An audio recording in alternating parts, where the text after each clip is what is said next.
Hello to all nursing aspirants, welcome to GDC nursing classes. तो आज की class बहुत इंपॉर्टेंट होने वाली है क्योंकि आज हम डिस्कस करने वाले हैं इमेज बेस्ड क्वेश्चन। यानी कि बहुत सारे एग्ज़ाम अब हमें देखने को मिलते हैं कि जिनमें हमें बहुत से ऐसे जो क्वेश्चन है वो इमेज बेस्ड क्वेश्चन देखने को मिलते हैं। तो उसी के बेसिस पे आज ये इमेज बेस्ड स्पेशल वीडियो होने वाली है कि आज हम इस वीडियो में क्या डिस्कस करने वाले हैं। सारे के सारे इमेज बेस्ड क्वेश्चन इस वीडियो में होने वाले हैं, ठीक है। तो वीडियो में लास्ट तक ज़रूर बने रहिएगा क्योंकि यहाँ पे वीडियो बहुत इंपॉर्टेंट होने वाली है। एग्ज़ाम पर्सपेक्टिव से देखें तो आजकल हमें हर एग्ज़ाम में क्या देखने को मिलता है, इमेज बेस्ड क्वेश्चन। 6 से 7 क्वेश्चन आजकल हमें इमेज बेस्ड क्वेश्चन देखने को मिलते हैं, ठीक है। तो स्टार्ट करते हैं आज की वीडियो। तो सबसे पहले अगर हम बात करें, यहाँ पे आपको क्वेश्चन दिया गया है कि which of the following procedure is being performed in the video. Video तो नहीं, मान लो इमेज यहाँ पे आपको जो शो हो रही है उसमें आप देख के क्या करना है, आपको कंडीशन को आइडेंटिफाई करना है, ठीक है। तो यहाँ पे आपको एक इमेज दिया गया है जिसमें क्या हो रहा है, ये बेबी के जो लोअर एक्सट्रीमिटीज है उसको क्या किया जा रहा है, एक तरीके से असिस किया जा रहा है। अब इस असेसमेंट को क्या बोल सकते हैं, क्या बोलोगे आप इस असेसमेंट को? यहाँ पे ऑर्थोलनी एंड बार्लो टेस्ट हो रहा है, एंटीरियर ड्रॉवर टेस्ट या लैकमैन टेस्ट या फिर फ्लेक्शन रोटेशन ड्रॉवर टेस्ट। क्या लगता है कि क्या इस वीडियो में आपको या इमेज में देखने को मिल रहा है? तो अगर हम बात करें किसकी, अगर हम बात करें इन दोनों ऑप्शंस की, ठीक है, तो ये किस लिए यूज किया जाता है? ये यूज होते हैं जो हमारा एंटीरियर, जो हमारा क्या होता है, एंटीरियर क्रूशिएट लिगामेंट होता है, ठीक है, to assess the integrity of anterior cruciate ligament in knee, ठीक है। नी में जो हमारा एंटीरियर क्रूशिएट लिगामेंट प्रेजेंट होता है उसको, उसकी क्या इंटीग्रिटी चेक करने के लिए हम क्या करते हैं, Lachman test and flexion rotation drawer test का यूज करते हैं। अब अगर बात करें हमारा एंटीरियर ड्रॉवर टेस्ट, तो उसको हम क्या बोल सकते हैं कि असिस करते हैं स्टेबिलिटी, ठीक है, असिस करते हैं क्या, स्टेबिलिटी को ऑफ किसकी, नी एंड एंकल, ठीक है, नी एंड एंकल की क्या हम करते हैं, स्टेबिलिटी को असेस करते हैं, ठीक है। तो ये हमारा जो एंटीरियर ड्रॉवर टेस्ट है वो किस लिए यूज होता है, स्टेबिलिटी चेक करने के लिए नी और एंकल की, ठीक है। नेक्स्ट अगर हमारा बात करें किस चीज की, ऑर्थोलनी एंड बैरो टेस्ट की, तो यहाँ पे ये जो आपको पिक्चर में देखने को मिल रहा है ये टेस्ट किया जाता है, या ये आप बोल सकते हो कि जो आप हिप की इनस्टेबिलिटी है उसको चेक करने के लिए यूज किया जाता है इन इन्फेंट्स, ठीक है। तो इस पिक्चर में आप अगर बोलो तो ऑर्थोलनी एंड बैरो टेस्ट यहाँ पे हमें देखने को मिल रहा है, तो ऑप्शन ए जो है वो करेक्ट रहेगा। यानी कि आप इसमें क्या देखते हो, इन स्टेबिलिटी को असिस करते हो, किसकी असिस करते हो, क्या, इन stability of hip in infants, ठीक है। यहाँ पे ये इम्पॉर्टेंट है कि आपको इमेज देख के समझ आना चाहिए कि क्वेश्चन में क्या पूछना चाह रहा है हमारा जो एग्जामिनर है वो, ठीक है। तो ऑप्शन ए जो है वो हमारा करेक्ट रहेगा कि ऑर्थोलनी एंड बैरो टेस्ट यहाँ इस वीडियो में हमें या इस इमेज में हमें देखने को मिल रहा है, ठीक है। नेक्स्ट क्वेश्चन पे बढ़ते हैं। तो यहाँ पे आपसे पूछा गया है कि which of the following procedure is being performed in the image, ठीक है। तो यहाँ पे कौन सा आपको इमेज देखने को मिल रहा है, तो यहाँ पे अगर हम बात करें, यहाँ आपके एक पेशेंट के अंदर क्या डाल रहे हैं, एक ट्यूब डाल रहे हैं, ठीक है। तो ट्यूब डाल रहे हैं तो वो कौन सी ट्यूब देखने को मिल रही है, नेजोगैस्ट्रिक ट्यूब इंसर्शन हो रहा है या ओरल गैस्ट्रिक ट्यूब इंसर्शन या सैंक्स्टन ब्लैकमोरी ट्यूब इंसर्शन या फिर आप बोल सकते हो गुडल्स एयरवे इंसर्शन। इनमें से कौन सा आपको इमेज में दिख रहा है, क्या दिख रहा है कि तीनों चारों ऑप्शन में से क्या लग रहा है कि क्या हो सकते हैं। तो अगर हम नेजोगैस्ट्रिक की बात करें तो फिलहाल अगर हम ये बात करें, ये पेशेंट का जो पोजीशन है ये हमें क्या दिखने को मिल रहा है, हमारा head backward and chin upward manure यहाँ पे यूज किया गया है। और वो किस लिए यूज किया जाता है, वो यूज किया जाता है ड्यूरिंग रिससिटेट, जब हम पेशेंट को करते हैं या हम बोल सकते हैं पेशेंट को हम ओरल गैस्ट्रिक ट्यूब जो है उसके अंदर डालते हैं ताकि वो जो उसका एयर प्रेशर है वो कंटिन्यू रहे, inhalation and exhalation proper maintain होता रहे। ठीक है, तो नेजोगैस्ट्रिक ट्यूब ये नहीं है क्योंकि यहाँ पे अगर हम देखें यहाँ माउथ से हमें देखने को मिल रहा है। तो नेजोगैस्ट्रिक ट्यूब जनरली हम नेजल या नोज आप बोल सकते हैं, नोज से इंसर्ट करते हैं। सेंटन मोरे ट्यूब इस तरीके की ट्यूब नहीं होती है जैसी आपको इमेज में देखने को मिल रही है। ठीक है, प्लस अगर हम बात करें किसकी, गुडल्स एयरवे, तो ये तीनों ऑप्शन जो है गलत हो जाएंगे। तो ऑप्शन बी जो है वो सही है कि यहाँ पे आपका क्या हो रहा है, ओरोगैस्ट्रिक ट्यूब जो है वो हमें देखने को मिल रही है, उसका इंसर्शन देखने को मिल रहा है। ठीक है, तो ऑप्शन बी जो है यहाँ पे करेक्ट रहेगा। नेक्स्ट क्वेश्चन की बात करें कि all among the following are the advantage of the procedure shown in the image except, सारे के सारे जितने भी पॉसिबल पॉजिटिव पॉइंट आपको हो सकते हैं वो सब इसमें देखने को मिलते हैं, इस प्रोसीजर के थ्रू देखने को मिलते हैं किसी एक को छोड़ के। तो यहाँ पे मिनिमाइज एरोसोल जनरेशन या less chance for cross infection या apply negative pressure throughout the respiratory cycle या फिर maintain PEEP throughout the respiratory cycle. तो यहाँ पे अगर बात करें तो आपको एक पेशेंट दिख रहा है, ये आपको क्या दिख रहा है, वेंटिलेटर यहाँ तक दिख रहा है, ये आपकी वेंटी ट्यूब है, यहाँ से पूरा आपका ट्यूब जा रहा है और ये पेशेंट के ओरल यानी के अंदर ईटी ट्यूब जो है वो इंसर्टेड है। तो अब अगर बात करें किसकी, पॉजिटिव पॉइंट्स की, यानी कि जो हम बात करें तो यहाँ पे सिर्फ एक ऐसा पॉइंट है यानी कि ये नेगेटिव प्रेशर वाला। तो हमें पता है कि जब भी हम क्या करते हैं, वेंटिलेटर का यूज करते हैं किसी पेशेंट में, तो हमारा पॉजिटिव प्रेशर जो है वो देखने को हमें मिलता है। ठीक है, ना कि नेगेटिव प्रेशर। तो ऑप्शन अगर यहाँ पे बात करें A, B and D are correct कि पीप को मेंटेन करता है थ्रू आउट। ठीक है, रेस्पिरेटरी साइकिल में less chance for cross infection obviously, क्योंकि यहाँ पे अगर हम बात करें तो एक ही पेशेंट का काम हो रहा है, उसी से उसके अलावा क्रॉस इन्फेक्शन का कोई सोर्स नहीं है। मिनिमाइज एरोसोल जनरेशन होता है। तो यहाँ पे ऑप्शन सी जो है जिसमें आपको लिखा हुआ है apply negative pressure throughout the respiratory cycle, तो ये ऑप्शन आपका यहाँ पे गलत हो जाता है और गलत ही आपसे पूछा गया है। ठीक है, तो ऑप्शन सी जो है वो आंसर रहेगा। नेक्स्ट क्वेश्चन पे चलते हैं।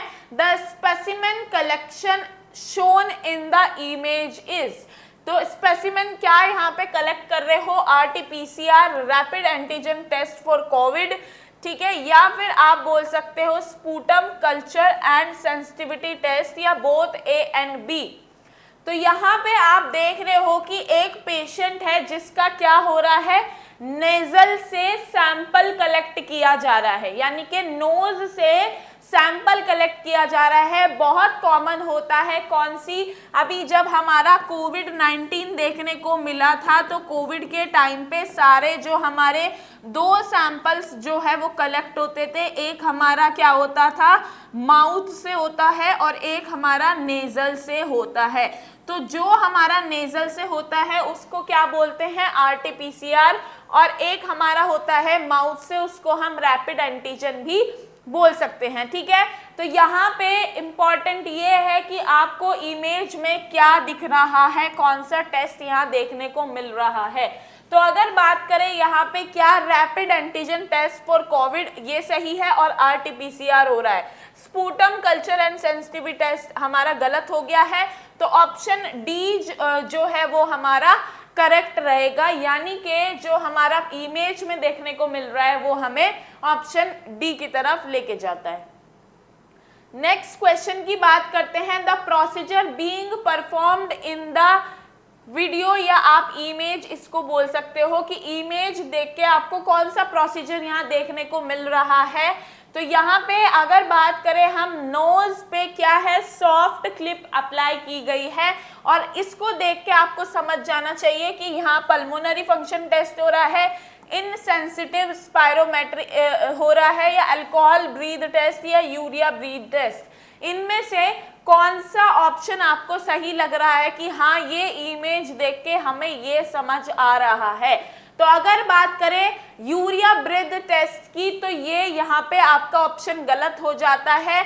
अल्कोहल ब्रीथ टेस्ट की जो मशीन होती है वो भी एक अलग टाइप की होती है, जिसमें एक छोटा सा डिवाइस होता है और उसमें एक पाइप लगा होता है, जिससे क्या करते हैं आप उसमें अपना जो ब्रीथ है टेस्ट करते हैं। तो यहाँ पे अगर बात करें स्पायरोमेट्री की, तो वो भी हमारा एक अलग से डिवाइस होता है, उसमें एक पूरा पाइप यहाँ पे होता है, प्लस यहाँ पे आपके बॉल्स होते हैं अलग अलग, जिसमें आपको यहाँ पे क्या करना पड़ता है, ब्रीथ डालना पड़ता है, एक्सेल करना पड़ता है, और जब आप पूरा प्रेशर के साथ एक्सेल करते हो तो ये जो बॉल्स है इनका मूवमेंट कहाँ होता है, अपवर्ड होता है। तो अगर इन बॉल्स का मूवमेंट अपवर्ड होएगा तो उससे आपकी लंग्स की कैपेसिटी का पता चलता है। ठीक है, लंग्स कैपेसिटी का हमें यहाँ पे देखने को पता चलता है कि कितने हेल्दी लंग्स आपके हैं। तो यहाँ पे अगर स्पायरोमेट्री की बात करें तो ऑप्शन रॉन्ग हो जाता है, पल्मोनरी फंक्शन टेस्ट यहाँ आपको देखने को मिल रहा है। ऑब्वियसली पल्मोनरी फंक्शन टेस्ट देखने को मिल रहा है क्योंकि यहाँ पे जो पेशेंट है उसको क्या है, एक नोज क्लिप भी अप्लाई की गई है, ताकि वो जो अपना ब्रीथ है इनहेल और एक्सेल ना कर सके, उसको होल्ड कर सके। ठीक है, तो ऑप्शन ए जो है वो करेक्ट रहेगा। नेक्स्ट क्वेश्चन पे चलते हैं, the nasal clip used during the procedure shown in the image is to, यानी कि नेजल क्लिप जो इमेज में लगी हुई है पेशेंट के, वो यूज की जाती है ड्यूरिंग प्रोसीजर किस लिए, तो avoid drainage of nasal secretion during the procedure, कि जब वो प्रोसीजर चल रहा है तो नेजल के सिक्रीशन जो आएंगे उसको प्रिवेंट करने के लिए, या फिर achieve a tight seal of the airway, कि आपको क्या करना है, एयरवे को टाइट सील करना है, या improve patient comfort during the procedure, कि पेशेंट का कंफर्ट इंप्रूव करने के लिए, या prevent sneezing during the procedure, कि आपका जो पेशेंट है वो प्रोसीजर के बीच में क्या ना करे, स्नीज ना करे, छींक ना दे, उसको प्रिवेंट करने के लिए। तो क्या लगता है आपको कि यहाँ पे अगर हम बात करें, ऑलरेडी डिस्कस कर चुके हैं, जो हमारा नेजल क्लिप होता है वो क्या करता है, प्रिवेंट करता है inhalation and exhalation, inhale and Excel.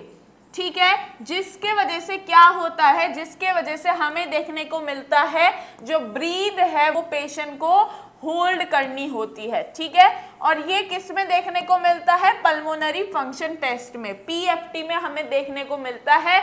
तो ऑप्शन की अगर ड्रेनेज की बात करें तो यहाँ पे इसका कोई मतलब नहीं है, इम्प्रूव पेशेंट कंफर्ट कुछ नहीं हो रहा है यहाँ पे। अगर आप नेजल क्लिप लगा दोगे तो पेशेंट कंफर्टेबल नहीं फील करेगा, और स्नीजिंग तो कैसे भी आ सकती है, उसको लगा के भी आ सकती है, उसको बिना लगाए भी आ सकती है।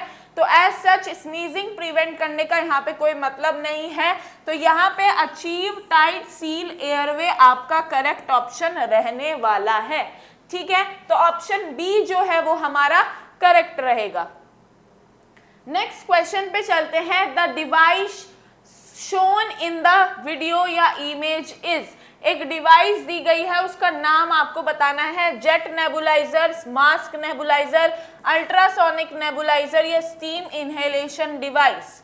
क्या लगता है? क्योंकि अगर बात करें हम मास्क नेबुलाइजर की तो वो हमारा अलग होता है, एक मशीन होती है प्रॉपर, उसमें स्टार्ट और यहाँ पे कुछ होल होता है जिसमें हम मास्क कनेक्ट करते हैं, फिर वो पेशेंट को हम लगाते हैं, ठीक है। अल्ट्रासोनिक डिवाइस, अल्ट्रासोनिक नेबुलाइजर, ये स्टीम इनहेलेशन भी हमें पता है कि स्टीम इनहेलेशन एक अलग टाइप का होता है जिसमें इस तरीके से कुछ यहाँ पे एक डिवाइस होती है, फिर यहाँ पे पेशेंट क्या करता है, इनहेल करता है, स्टीम लेता है, ठीक है। तो ये जो ऑप्शन 2 है ये हमारे गलत होंगे। जेट नेबुलाइजर भी ये नहीं है। तो अगर बात करें अल्ट्रासोनिक नेबुलाइजर की तो ऑप्शन हमारा सही रहने वाला है। यहाँ पे अगर बात करते हैं हम किसकी, जो हमारा सी ऑप्शन है, दैट विल बी करेक्ट, ठीक है। नेक्स्ट अब हम बात करते हैं क्या, the instrument use for the measurement of mid upper arm circumference shown in the image is, यानी कि आप देख रहे हो यहाँ पे एक बच्चा है जिसका मिड अपर सर्कमफ्रेंस जो है वो लिया जा रहा है, आर्म सर्कमफ्रेंस को लिया जा रहा है। तो वो किससे हम मेजर करते हैं, साकिर टेप से, स्टेडियोमीटर से, एड टेप से या ग्लूइक टेप से। अगर स्टेडियोमीटर की बात करें तो ये यूज किया जाता है, यूज टू मेजर हाइट। जो हाइट हमारी होती है उसको मेजर करने के लिए हम ये स्केल यूज करते हैं। एड टेप जो होता है वो असेस करने के लिए होता है या मेजर करने के लिए होता है जो हमारे वुंड है उनकी लेंथ, ठीक है, वुंड की लेंथ जो है उसको असेस करने के लिए हम ये यूज करते हैं, ठीक है। और ये नॉर्मल हमारा जो मेजरिंग टेप होता है वो हमारा ग्लूइक टेप कहलाता है। तो जो साकिर टेप है वो यूज किया जाता है किस लिए, अपर आर्म सर्कमफ्रेंस को मेजर करने के लिए इन चिल्ड्रन, ठीक है। तो यहाँ पे इसका यूज करके आप बहुत सारी चीजों का पता लगा सकते हो कि बच्चा जो है वो माल नरिश्ड है या प्रॉपर उसका डेवलपमेंट हो रहा है या नहीं हो रहा है, ठीक है। तो यहाँ पे अगर बात करें हमारी साकिर जो टेप होती है उसके कितने जोन होते हैं, 3 जोन यहाँ पे देखने को मिलते हैं, ठीक है। एक हमारा रेड होता है जिसमें आपको क्या देखने को मिलता है, लेस देन 12.5, और एक हमारा जो येलो जोन होता है और एक हमारा होता है क्या, ग्रीन जोन, ठीक है। जो हमारा येलो जोन है उसमें 12.5 टू 13.5 नॉर्मल देखने को मिलता है। ग्रीन जोन में मोर देन 13.5 देखने को मिलता है जो कि नॉर्मल वैल्यू हम मानते हैं, ठीक है। यहाँ पे आप बोल सकते हो ये वास्टेड है, यानी कि बहुत कम है, तो जो मसल है उसकी वास्टिंग हो रही है, बिल्कुल मसल मास नहीं है उसके पास, हड्डियां ही हड्डियां हैं, तो ये रेड जोन में आपको देखने को मिलेगा, ठीक है। और अगर येलो की बात करें तो येलो हमारा ये बॉर्डर लाइन कहलाया जाता है, ठीक है, बॉर्डर लाइन पे ये देखने को मिलेगा अगर ये वैल्यू यहाँ पे देखने को हमें मिलेगी, ठीक है। तो ये साकिर टेप का कुछ क्राइटेरिया होता है जिसमें 3 जोन होते हैं, रेड, येलो, ग्रीन। अब उनकी रीडिंग्स के हिसाब से आप क्लासिफाई करते हो कि बच्चे का mid arm, upper arm circumference क्या है और वो कौन सी कैटेगरी में जाएगा, ठीक है। तो ऑप्शन ए जो है वो हमारा करेक्ट रहेगा। नेक्स्ट क्वेश्चन पे चलते हैं। यहाँ पे the test shown in the video या image is usually performed before, कि क्या आपको किस चीज को करने से पहले आपको ये जो टेस्ट होता है ये करना होता है। तो यहाँ पे क्वेश्चन मार्क ये है कि ये सबसे पहले आपको पता होना चाहिए कौन सा टेस्ट होता है। क्या आप इंट्रावास्कुलर कैनुलेशन से पहले इसको करते हो या आर्टीरियल सैंपल लेने से पहले या ब्लड प्रेशर असेसमेंट से पहले या ऑल ऑफ द अबव। इनमें से कौन सा ऑप्शन आपको ऐसा लगता है कि आप इस टेस्ट को परफॉर्म करते हो बिफोर दैट प्रोसीजर, मतलब इनमें से कौन सा ऐसा ऑप्शन है जिससे पहले आप ये टेस्ट करते हो, ठीक है। सबसे पहले आपको ये पता होना चाहिए कि कौन सा टेस्ट होता है। तो अगर बात की जाए इस टेस्ट की तो ये हमारा होता है एलन टेस्ट, ठीक है। एलन टेस्ट होता है जो कि यूज किया जाता है, किस लिए यूज किया जाता है? To check the patency of, ठीक है, किसके लिए? पेटेंसी चेक करने के लिए, किसकी? रेडियल एंड अल्नर आर्टरी, ठीक है, रेडियल एंड अल्नर आर्टरी को अगर बात करो आप, उसकी पेटेंसी चेक करनी जाती है बिफोर टेकिंग सैंपल। तो अगर बात करें यहाँ पे आपको क्या करना है, किसी भी पेशेंट का टेस्ट करने से पहले आपको एलन टेस्ट परफॉर्म करना पड़ता है कि जो दोनों हमारी आर्टरी है वो उसकी पेटेंसी फ्लोइंग है या नहीं, ठीक है, वो सैंपल लेने लायक है या नहीं, ठीक है। तो यहाँ पे अगर बात करें तो ये टेस्ट हमारा ABG सैंपल यानी कि आर्टीरियल ब्लड गैस का सैंपल जब हम लेते हैं तो उससे पहले किया जाता है, बिफोर विड्रॉल ABG सैंपल, ठीक है, उससे पहले आप क्या करते हो? इसकी पेटेंसी चेक करते हो और इस टेस्ट को हम एलन टेस्ट बोलते हैं, ठीक है। तो ऑप्शन बी जो है वो हमारा करेक्ट रहेगा। नेक्स्ट क्वेश्चन पे चलते हैं। The response of the patient to the test shown in the test is, ठीक है, मतलब इमेज इज। तो आपको यहाँ पे देखने को मिल रहा है कि एक पेशेंट है जिसके सोल पे क्या कर रहे हैं, पेन से उसका रिफ्लेक्स देखने की कोशिश कर रहे हैं। तो क्या वो नेगेटिव बाबिन्स्की रिफ्लेक्स है, पॉजिटिव या नॉर्मल प्लांटर रेस्पॉन्स या ऑल ऑफ द अबव? तो यहाँ पे अगर हम बात करें तो बाबिन्स्की रिफ्लेक्स हमारा देखने को मिलता है और इसको हम यूज किया करते हैं, use to find out any neurological disorder, ठीक है, कोई भी न्यूरोलॉजिकल अगर डिसऑर्डर है तो उसको लिए हम क्या करते हैं, इसको यूज करते हैं। तो यहाँ पे हमें डॉर्सन फ्लैक्शन देखने को मिलता है। अगर हम पॉजिटिव बाबिन्स्की रिफ्लेक्स की बात करें तो पॉजिटिव में क्या होता है, यहाँ पे आपको जो ये थंब है इसका अपवर्ड मूवमेंट होगा और जो बाकी के हमारे फिंगर्स है वो इस तरीके से कुछ देखने को हमें मिलती है। तो ये हमारा पॉजिटिव बाबिन्स्की होता है। लेकिन अगर यहाँ पे आपको इस तरीके से देखने को मिले, ठीक है, कि यहाँ पे आपको कोई रिस्पॉन्स नहीं है, बिल्कुल अपोजिट रिस्पॉन्स देखने को मिले, तो उसको हम क्या बोलते हैं, नेगेटिव, और इसको हम पॉजिटिव बाबिन्स्की रिफ्लेक्स बोलते हैं, ठीक है। तो यहाँ पे अगर बात की जाए, अगर ये जो आपका यहाँ पे है तो ये अपवर्ड दिख रहा है, ठीक है, और जो हमारी फिंगर है वो कहाँ है, उसके अपोजिट इधर देखने को मिल रही है, ठीक है। तो ये हमारा क्या देखने को मिल रहा है, पॉजिटिव बाबिन्स्की रिफ्लेक्स देखने को मिल रहा है, ठीक है, नेगेटिव नहीं है और नॉर्मल प्लांटर रिस्पॉन्स नहीं है। तो ऑप्शन डी भी गलत हो जाएगा। तो अगर बात करें हमारा बी ऑप्शन सही रहेगा। नेक्स्ट क्वेश्चन की बात करते हैं। The response of the patient to the test shown in the video या आपका इमेज इज, सेम क्वेश्चन है।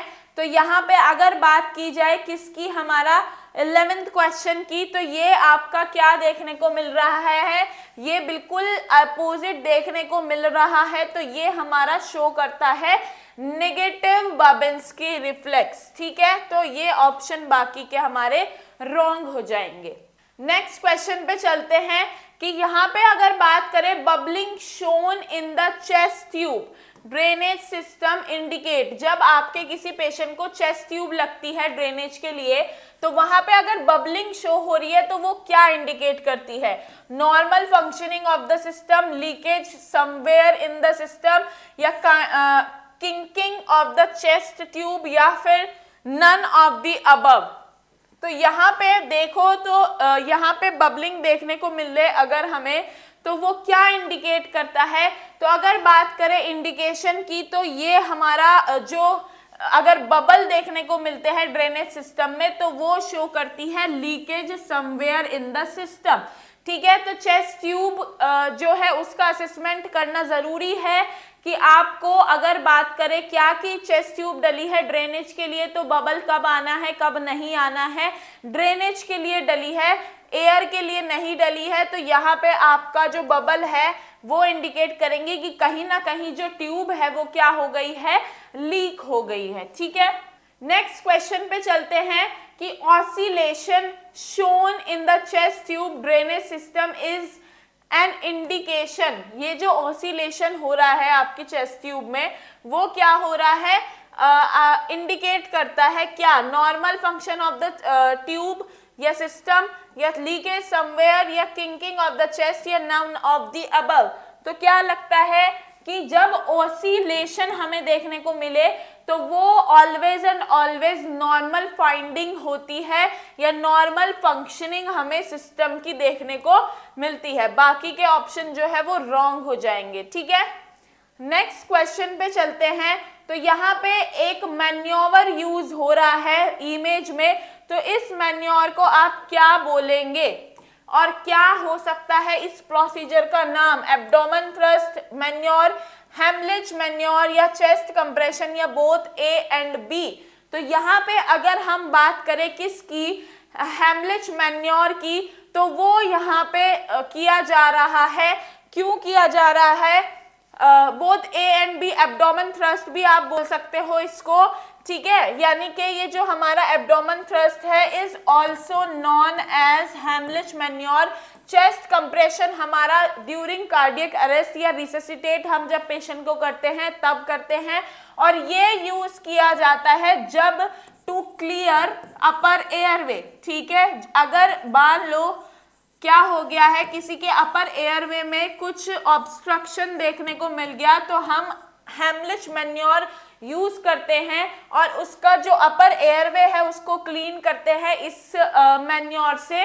तो ये ऑप्शन डी जो है वो हमारा करेक्ट रहेगा। नेक्स्ट क्वेश्चन की बात करते हैं, the instrument used during the CPR procedure. इस सीपीआर प्रोसीजर यहाँ देखने को आप मिल रहा है, चेस्ट कंप्रेशन हो रहा है यहाँ पे, तो इसमें वीडियो में एक इंस्ट्रूमेंट यूज किया गया है जो कि यहाँ पे ये आपको देखने को मिल रहा है। तो इसको हम क्या बोलते हैं, automated external defibrillator, manual external defibrillator या मैनुअल इंटरनल डिफिब्रिलेटर या पोर्टेबल कार्डियक डिफिब्रिलेटर। क्या लगता है कि कौन सा इंस्ट्रूमेंट हम यहाँ पे यूज कर रहे हैं। तो अगर बात करें किसकी, पोर्टेबल कार्डियक डिफिब्रिलेटर ये नहीं होता है, और अगर मैनुअल इंटरनल डिफिब्रिलेटर ये भी नहीं है। अगर यहाँ पे ऑप्शन की बात करें किसकी, जो हमारा मैनुअल एक्सटर्नल डिफिब्रिलेटर है वो यहाँ पे आपका देखने को मिल रहा है, तो ऑप्शन बी जो है यहाँ पे सही रहेगा कि यहाँ पे चेस्ट कंप्रेशन हो रहा है और ये जो हमारा है ये मैनुअल एक्सटर्नल डिफिब्रिलेटर का यूज करके पेशेंट को रिवाइव करने की कोशिश हम कर रहे हैं इस इमेज में। ठीक है, तो ऑप्शन बी जो है वो करेक्ट रहेगा। और होपफुली आपकी आज की जो वीडियो है वो आपको पसंद आई होगी, प्लस हेल्पफुल होगी आने वाले सभी एग्जाम में, क्योंकि यहाँ से इमेज बेस्ड क्वेश्चन जरूर से आते हैं, हर एग्जाम में देखने को मिलते हैं, चाहे वो आपका नॉर्सेट का हो, केजीएमयू हो, एसजीपीजीआई हो, हर एग्जाम में आपको आजकल क्या हो गया है, इमेज बेस्ड क्वेश्चन जो है वो देखने को मिलते हैं। ठीक है, तो thank you very much. Video में लास्ट तक बने रहने के लिए आप हमारे साथ जुड़ सकते हैं व्हाट्सएप, इंस्टाग्राम और टेलीग्राम चैनल पे भी, प्लस आप डाउनलोड कर सकते हो जीडीसी नर्सिंग ऐप, जिसमें आपको डेली बेसिस पे क्विज देखने को मिलेगा, प्लस वहां पे अभी हमने बिहार सीएचओ की टेस्ट सीरीज लॉन्च की है, तो फिलहाल ऑफर टाइम में वो आपको 49 रुपीज में अवेलेबल हो जाएगी। तो जल्दी से जाइए क्योंकि आपको ये ऑफर मिस नहीं करना चाहिए। थैंक यू वेरी मच, मिलते हैं नेक्स्ट वीडियो में।